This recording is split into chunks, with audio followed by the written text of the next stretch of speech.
লক্ষ metric ton আমরা মৎস্য উৎপাদন করি।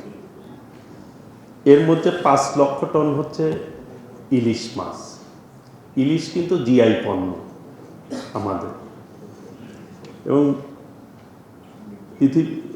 বিশ্বের যত ইলিশ উৎপাদনকারী দেশ আছে তার মধ্যে আমরা কিন্তু 70 থেকে 80% ইলিশ আমরা উৎপাদন করে থাকি।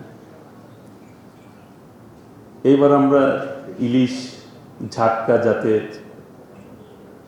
আমরা সংরক্ষণ করতে পারি, এইটা যাতে নিধন না হয়, সেই জন্য আমরা ঝাটকা ধরা বন্ধ করার জন্য আমরা কিছু নীতি অবলম্বন করেছি। এতে করে আমাদের কিন্তু দিন দিন বাড়ছে, ইলিশের উৎপাদন বাড়ছে, মানুষও কিন্তু বাড়ছে। আগে ছিল মানুষ কত ছিল? 7 কোটি মানুষ ছিল। এখন কিন্তু মানুষ, আমাদের জনসংখ্যা নিয়ার অ্যাবাউট প্রায় 20 কোটির কিন্তু কাছাকাছি অলমোস্ট হবে। আমাদের চাহিদার পরিমাণ প্রায় আছে 40 লক্ষ মেট্রিক টন।